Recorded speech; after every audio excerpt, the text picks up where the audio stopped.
جب سلمان ندوی صاحب سے سوال کا جواب نہیں بن پایا تو غصے میں آ گئے اور بھڑبڑانے لگے، علماء کرام پر بھڑک اٹھے اور وہاں سے بھاگ گئے۔ سلمان ندوی صاحب کے اندھ بھکت نے دیکھا کہ کوئی اپنے موبائل سے چپکے سے حضرت کی ویڈیو بنا رہا ہے تو جلدی سے ویڈیو بنانے والے کی طرف لپکا اور ویڈیو بنانے سے روک دیا، لیکن اندھ بھکت کو کیا معلوم تھا کہ یہ ویڈیو پوری دنیا دیکھے گی۔ جو لوگ کہتے ہیں کہ سلمان ندوی صاحب کے دلائل کا جواب دلائل سے دو، وہ اپنی طرف سے تو کوئی بات نہیں کہہ رہے ہیں، ان پر گستاخ ہونے کا فتویٰ لگانے سے پہلے جن احادیث سے وہ بات کر رہے ہیں پہلے ان کا جواب دو، تو یہ ویڈیو انہی لوگوں کے لیے ہے۔ ایسے حضرات اس ویڈیو کو ضرور دیکھیں اور مکمل دیکھیں،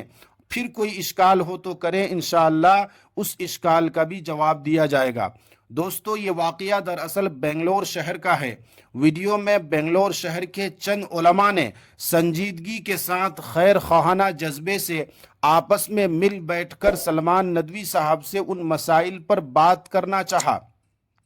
علماء کرام نے سلمان ندوی صاحب کو حضرات صحابہ کرام رضوان اللہ علیہم اجمعین کی شان میں کی گئی گستاخی سے رجوع کرنے کو کہا کہ آپ اپنی غلطی سے رجوع کریں، تو حضرت آپے سے باہر ہو گئے،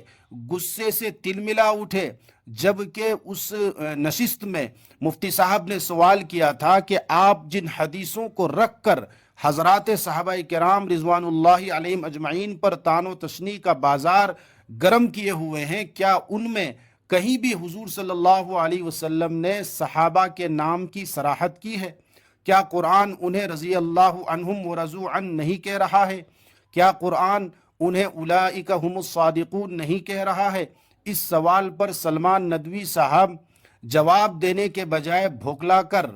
راہ فرار اختیار کر لیے۔ دوستو، ایسا نہیں ہے کہ ان کے دلائل کا جواب نہیں دیا گیا ہے، ایک بار نہیں کئی بار دیا گیا ہے، تحریرات کی شکل میں، تقریرات کی شکل میں، ہر طریقے سے ان کے تمام کمزور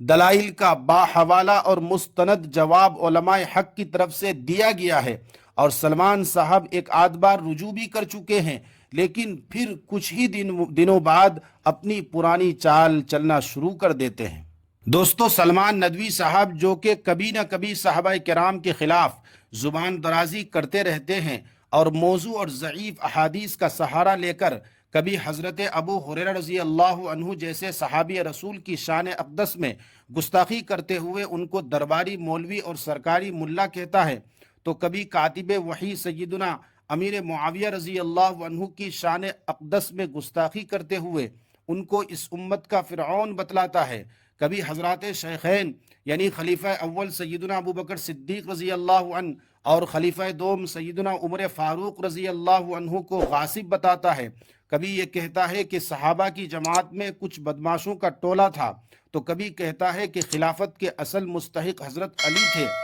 دوستو، اس وقت امت کس نازک حالات سے گزر رہی ہے یہ ہم سب جانتے ہیں، کیسے کیسے سنگین مسائل اس وقت امت کو درپیش ہے۔ وقف کا اتنا بڑا مسئلہ، پردہ اور حجاب کا مسئلہ، بڑھتی ہوئی ارتداد کا مسئلہ، ہماری عبادت گاہوں، خانقاہوں اور درگاہوں کا مسئلہ، بہار میں ووٹر آئی ڈی کارڈ اور شناخت کارڈ کا مسئلہ، اور عالمی سطح پر امت بے شمار مسائل کو جوجھ رہی ہے۔ فلسطین کا مسئلہ ہے۔ کیا اس وقت امت اس حالت میں اور اس کنڈیشن میں ہے کہ پرانے مسائل کو کورید کر امت میں فتنہ برپا کیا جائے، ملت کے اندر انتشار پیدا کیا جائے اور قوم اور ملت کے اتحاد کو کمزور اور پارا پارا کرنے کی کوشش کی جائے؟ امت تو پہلے سے ہی بے شمار مسائل میں الجھی ہوئی ہے اور پریشان ہے۔ ایسے میں ان مسائل کو لے کر جن میں بڑے بڑے محدثین اور فقہا امت کو کسی ایک موقف پر جمع نہیں کر سکے، بلکہ آخرکار ان مسائل پر خاموشی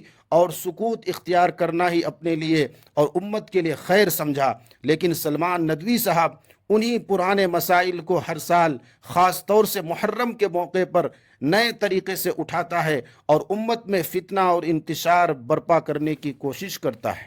اس سال 2025 کے اسی ماہ محرم کے آغاز اور شروعات میں انہوں نے امیر معاویہ رضی اللہ عنہ کو اس امت کا فرعون بتایا۔